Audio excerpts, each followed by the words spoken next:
Tom Cassidy here. We're talking with Charles Cassidy, the co-author of the Exceptional Teaching Framework, the framework for developing the characteristics in a reasonable way over time. And frameworks are always about doing things that are simple and easy. That's the whole point of them. And this is really nice. It's actually week 9, focus point number 9.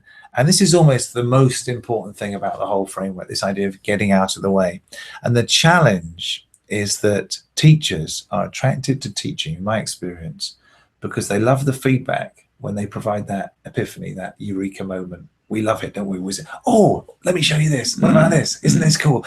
And the kids they see it, and the teachers just explain this, and they go, whoa, that's so good. You're so smart, subconsciously, isn't it? And we love it, and we feel it. And that very thing is what's holding the profession back. Because when's the best learning going to happen? When they do it themselves. Yeah. And if we are delivering that eureka moment rather than letting them discover it, then we're actually denying them a real depth of learning. It might be more efficient to deliver the learning to large numbers, which is why we've come still on this kind of Victorian model of disseminating information, because it's quite efficient, but it doesn't create deep learning, doesn't create that love and that enthusiasm that you can get through discovery. Well, I mean, imagine on a simple level, say like a puzzle in the back of the paper. Yeah. Someone does it, someone else talks you through how they do the puzzle. You're like, there's nothing less interesting than that. Yeah. But if you crack it yourself, you get a real kick, and that buzz will last, a few hours. And you'll want to tell everyone about it. Yeah, you'll be really excited. And deny them. Oh, this is really good. Yeah. But that is powerful, because you do want to be the person, like you said, that delivers that moment of inspiration. But that's not really fair. You should be setting things up in a way that they can have those. But it is a balance of, you've got a heavy loaded curriculum with lots of stuff to do. So how do you advise teachers, balance the fact they've got a lot of content to get through, and often children's ways of approaching things will be, erratic at best. How do you find the balance between giving them the opportunity to do that, but also just making sure that they've got the key ideas mastered? It's difficult, because if you've got like the national curriculum, which we do have in the UK, and most countries, most people listening to these videos will have a national curriculum that they're following, or a curriculum they're following. It's difficult, because what I would propose is doing far fewer things, but in much greater detail and in much greater depth. If you can't do that, if you can't say, well, listen, we're not going to bother about teaching all that stuff, because that whatever, let's just focus on getting a real beautiful understanding of these particular areas. What I would recommend is making sure that in the basics, we do cover all the different ways to differentiate and make the content equally accessible, and collaborative learning, and to help them learn from each other. So it still doesn't have to be you delivering the eureka moments. It might not be possible to allow every child in their own time to reach the moment themselves, but work in small groups, use jigsaw learning, have people becoming experts in particular things. If every child is able to be in a position where, as often as possible, they're engaging as much brain function in the time that they're in contact with you and their peers, then you're going to be doing a good thing. And like, when you're explaining stuff to them, it's not as much brain function as if they're kind of working it out themselves. Well, it's passive, isn't it, I suppose? It's like learning a language. I can go to a different country and I can understand it more or less, and I've done this a few times, and you kind of get a feel, but it's nothing like actually trying to speak it, because the amount of brain function you're using when you're trying to create and piece together stuff from all this repository of possible knowledge into sense. And it's listening to someone else. I suppose it ties into, as these all do, the taking risks thing, because if children in the classroom aren't comfortable with taking risks, they're going to probably not be confident enough to explore these ideas themselves, and they're just going to wait for the teacher to tell them the right thing. Because they want to be right rather than they want to be learning and developing. I suppose, again, your compensation system is really critical in this. If you are really rewarding the independent discovery and that ability to show that you've arrived at something your own way, and it's really cool, and you're making a big fuss out of that, then kids are going to do more of it. Yeah, they're going So to. when often the sales companies, that what they do is that they want people to work more collaboratively and work together, but the reward, the compensation system for like a program or a period, a promotion, is like a holiday to Bahamas for the winner. Yeah. It's like, well, hang on a second. If your compensation system is to reward an individual, are you likely to have the behaviors that you want to inculcate, the collaborative behaviors? No. So always look at your compensation system. How am I rewarding the students? Behaviors that I want to inculcate.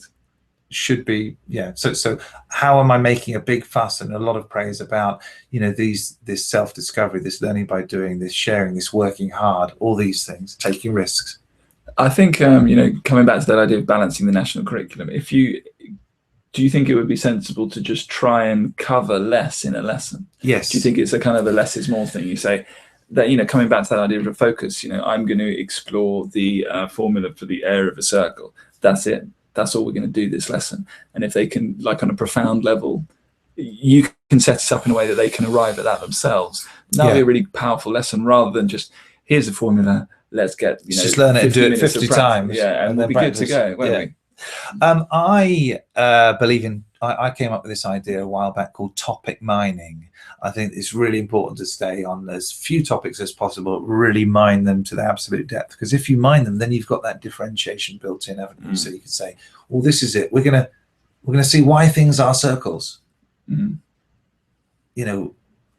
How do we know when something is a circle or not? It looks, you work out, well, it kind of looks the same. How does it look the same? It's something to do with the ratio of what? And then, well, what are the things that we could measure? And then we try and work out. And if they could actually arrive at a pattern that they've discovered just by measuring lengths and saying, there seems to be a common, that's why they're the same, because they look the same, because they've got this common ratio.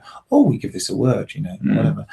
I think that would be awesome. And you would probably find, if you were prepared to take the risk, you'd probably find that their learning was so much deeper that it didn't need to be repeated as so many times. So instead of like doing circles in area 4 or 5 times in year 7, 8, 9, 10, 11, you probably only have to maybe do it twice, because they really, really got it. Yeah, I mean, you do need to practice, of course.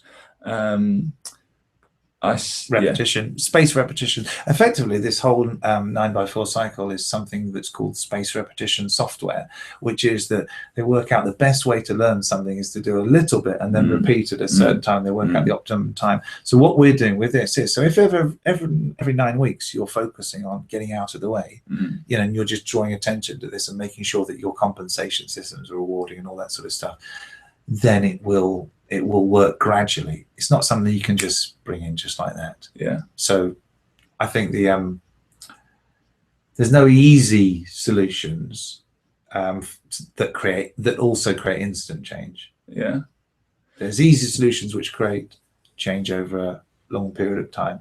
Yeah. So I suppose, again, with this 9x4, you're not expecting that when you focus on something for a week, that it's done. No, exactly. Yeah, you've just kind of explored it a little bit, got a few ideas, got some feedback, something to reflect on. But then you've also got the novelty factor of having something else to focus on the following week, which is quite nice. That's actually why it works so incredibly well. I didn't realize this when I first started, but the brain extrapolates current practice and gets you bored as hell if you're doing something. All you need to do is do something for 30 days and then it's a habit. And your brain extrapolates, oh God, I can't see myself doing this my whole life. But the fact that this is changing the focus every week, a week is about the perfect amount of time to change the focus. They say, we're doing this one now, great, fantastic. And what it does is really, you're focusing, your subconscious is keeping hold of everything because it knows all of it, because you've read it and you've understood it. But your conscious brain, which has only got a certain bandwidth, only got the capacity to really stay focused on a few things, only has to take care of one thing. And so that combination works really well, because your subconscious is always behind the scenes trying to piece it together, but your conscious is going, all I need to do this week is focus on taking risks. All I need to do, I know that all of it is, work on my core philosophy. That's good. I was thinking about the getting out of the way thing. One of the reasons people could understandably be a bit resistant to it is that children will discover things that you haven't necessarily explored yourself, and they'll go, "Sir, have you noticed that if you divide that by that, you always get the same number?" And you'd be like, you'd be standing at the front of the class going, "Yeah, that's just coincidence, Johnny. Don't worry about it." Because normally you know exactly as far as they're going to go. And you're a little bit ahead, and that's fine. And unless you're a professor of your subject, it's quite hard to just throw it out there and say, "Discover what you will." Because they might start throwing things at you which you haven't seen coming. So that's something which is brilliant. But it'll threaten you if you see yourself as a teacher. I said it here. Look, basically, if you see yourself as the bottleneck through which everything comes, you're going to limit the amount students are learning to what you've learned and can pass on. But if you see yourself as I don't want to use this, it's a bit buzzy to say, oh, you're a facilitator. But really what you're doing is you're using your conscious, deliberate intelligence and educational experience to work out, design a way in which they could get as much learning as possible out of this, and including built in some unexpected things as well. You're going to be delivering a much better educational experience for those students consistently. And they'll self-differentiate as well, won't they? Because they'll go as far as they can. Of course, which is really good because that saves a lot of time and angst. But I think it's like how you see yourself, if you see, then you might say, well, if there's other people that can teach this better, like there's Khan Academy and videos and all this sort of stuff and books and lectures and stuff, why am I teaching stuff, at all when they could learn it from videos? I could just say, well, this is the way I see it, is that it's because we can be an inspiration because you can model what you want. You model this continuous learning. They see you in action and pick up the fact that you believe in yourself. You're always trying things. Taking risks. You're taking risks. You've got great energy. You think differently, stuff like that. And I think that's why we're always going to need that human thing, because of the connection. We're never going to replace schools and teachers because everyone wants to be inspired and to connect with other people. So when you get out of the way, you get out of the way of the learning, but you don't get out of the way of the inspiring. And the modelling. Yeah. That seems to have been quite a big theme, the modelling, that one of what we're seem to be saying on some level here is that the education you're going to deliver will be better if the pupils themselves are picking up these characteristics of a good teacher. Oh, totally, yeah. Well, you nailed it, really. You can't give what you haven't got. And so we could teach the students deliberately, and I'm working on a learning framework to actually deliberately teach the learning characteristics, which is also an interesting thing.